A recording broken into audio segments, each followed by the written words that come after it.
Tushda kitob javoni ko'rishning ta'birlari. Tushingizda kitob javonini ko'rish turli ma'nolarga ega bo'lishi mumkin. Bilim va donishmandlik. Kitob javonini ko'pincha bilim, ma'rifat, tajriba va ichki o'sish bilan bog'lash mumkin. Agar kitoblar tartibli bo'lsa, bu sizning hayotingizda intizom, tushuncha va o'sish borligini anglatadi.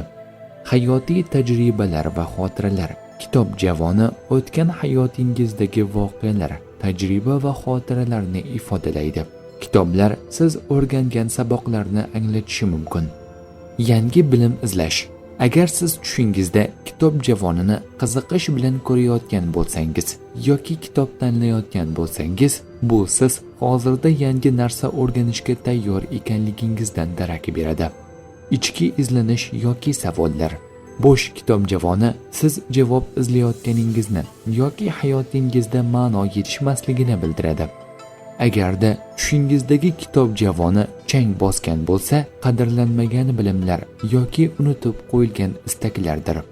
Tushda kitob javonining yiqilayotganini ko'rish hayotingizda tartibsizlik yoki haddan tashqari ko'p mas'uliyati borligini anglatadi. Tush ta'birlari bashorat emas, barcha narsani bilguvchi zot yagona Allohdir.